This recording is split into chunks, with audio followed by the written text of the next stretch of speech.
one of my favorite episodes of one song is the Sister Nancy episode, and I think maybe you talked about that same book a little bit, but just even I would have definitely brought that up. It has a deep dive into the culture of Jamaican music and the music business, and just their kind of approach and philosophy of ownership of music is almost completely flipped and opposite of what we are here in the States. That's what I thought was really interesting. Yeah, that's right. Yeah, that was one of my favorite ones too. Jamaica is such a fascinating example because it literally is, because it's an island and because there was no copyright law until the early 90s, you have this kind of perfect experiment of what would happen if music was just shared and built upon itself constantly. And what if we were taking a song and reusing the backing track, right? The rhythm, and building a new song on top of that.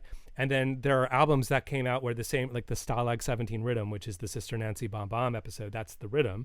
So Sister Nancy's Bomb Bomb is Sister Nancy rapping over an existing song called Stalag 17, which had been out for 8 or 9 years at the time.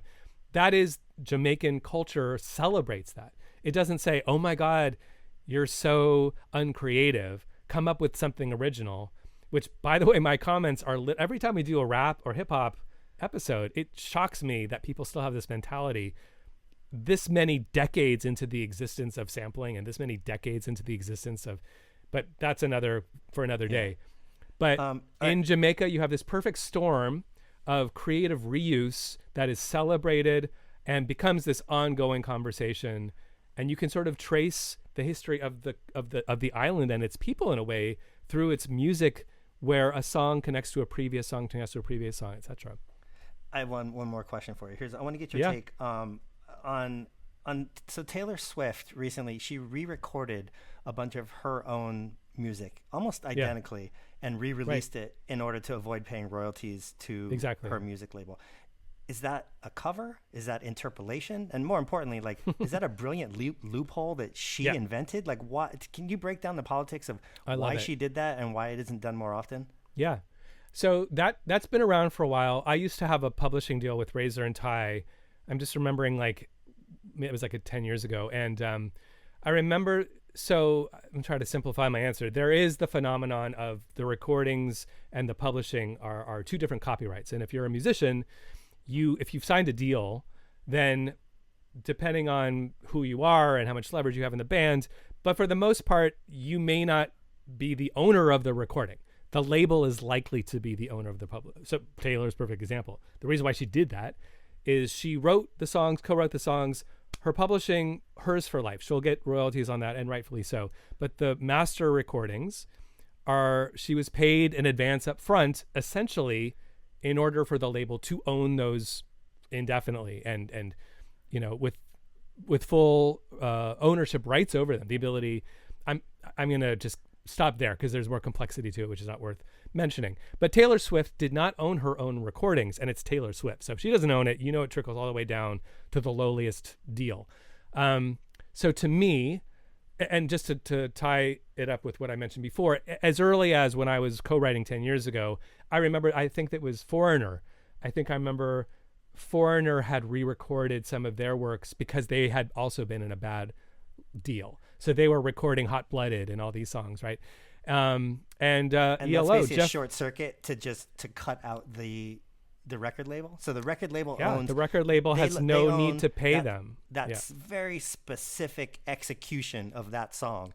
But correct. Like the recipe, if you will, the publishing, they still own, so they can make another version of that cake without paying the kitchen, essentially. I have nothing further to add. That was a beautiful metaphor. Analogy. I think that was an analogy.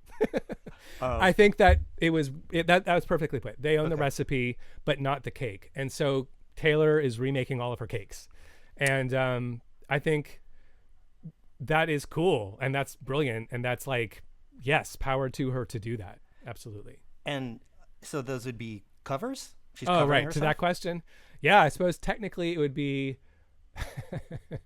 is she covering herself? I suppose so.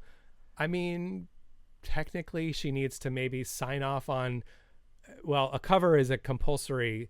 So if you cover somebody, they don't need to grant you that permission, but you do need to pay 10 cents to Harry Fox. I'm not really sure how that would work. Actually, that was my next question. So yeah. if you want to cover somebody, you don't need their permission. You just need to pay them after the fact.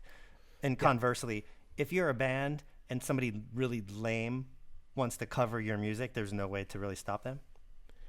That's correct. It's called a compulsory license. It is the law of the land in America that anyone can, unless it's an unrecorded song, like a song that somebody has written in theory that's published, but there's no recording of it.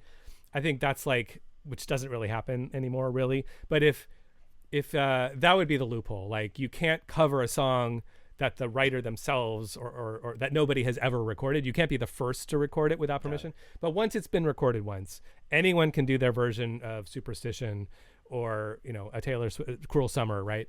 And you don't need to get permission. You just, and if you upload it to any of the major DSPs, they have things in place where it makes it easy to have that 10 cents skimmed off the top via Harry Fox, who has a monopoly because of some historical accident where they were first, I think, to player pianos.